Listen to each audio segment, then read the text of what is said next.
अस्सलाम वालेकुम दोस्तों, आज हम आपको शतावर बूटी के तबी फवाइद के बारे में बताएंगे। इल्म तिब में शतावरी या शतावर को हर्बल अद्वियात की मलका का दर्जा हासिल है। माहिरीन के मुताबिक 100 जड़ों वाली ये जड़ी बूटी जमीन पर खवातीन के लिए कायनात के मालिक की तरफ से एक तोहफा है। खवातीन के लिए ये शतावर इनकी सेहत के बहुत से मसाइल का हल है और इसका इस्तेमाल इनमें नस्वानियत को बढ़ाने और हार्मोन्स को मतवाजन रखने में मुआवन साबित होता है, जबकि मर्दों के लिए ये बूटी मर्दाना ताकत हासिल करने का एक जरिया है। खवातीन के लिए शतावर किस कदर फायदेमंद है और खवातीन इसका इस्तेमाल कैसे कर सकती हैं, आइए इस हवाले से तफसील से जान लेते हैं। दूध पिलाने वाली माओं के लिए शतावर बेहतरीन है।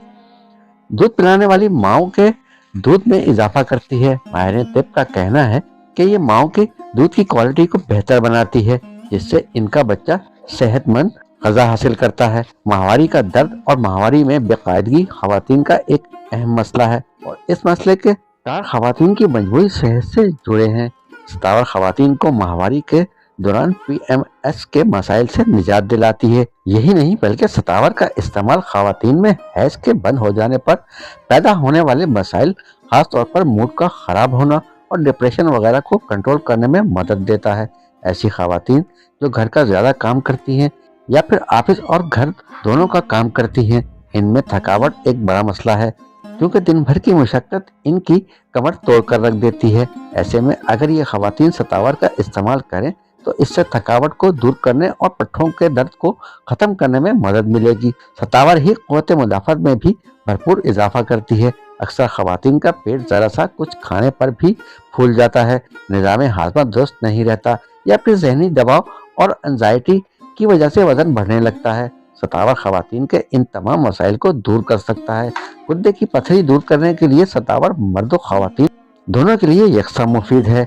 गुर्दे की पथरी जब पेशाब की नाली से गुजरती है तो इंतहाई तकलीफ पैदा करती है और शतावर इस पथरी को तोड़कर खारिज होने में मदद देती है। इसे बहुत सी गुर्दे से पथरी दूर करने वाली अद्वियात में इस्तेमाल किया जाता है। हकीम शाह नज़ीर के बताए हुए तरीके के मुताबिक शतावर का पाउडर बनाकर इसे सुबह शाम 1 चम्मच पानी से भी खाया जा सकता है। इसका कहवा बनाकर पिया जा सकता है या फिर शतावर का पाउडर बनाकर इसे दूध के साथ भी पिया जा सकता है। दोस्तों, आपको ये वीडियो पसंद आए तो हमारे चैनल को लाइक, शेयर और सब्सक्राइब जरूर कीजिएगा।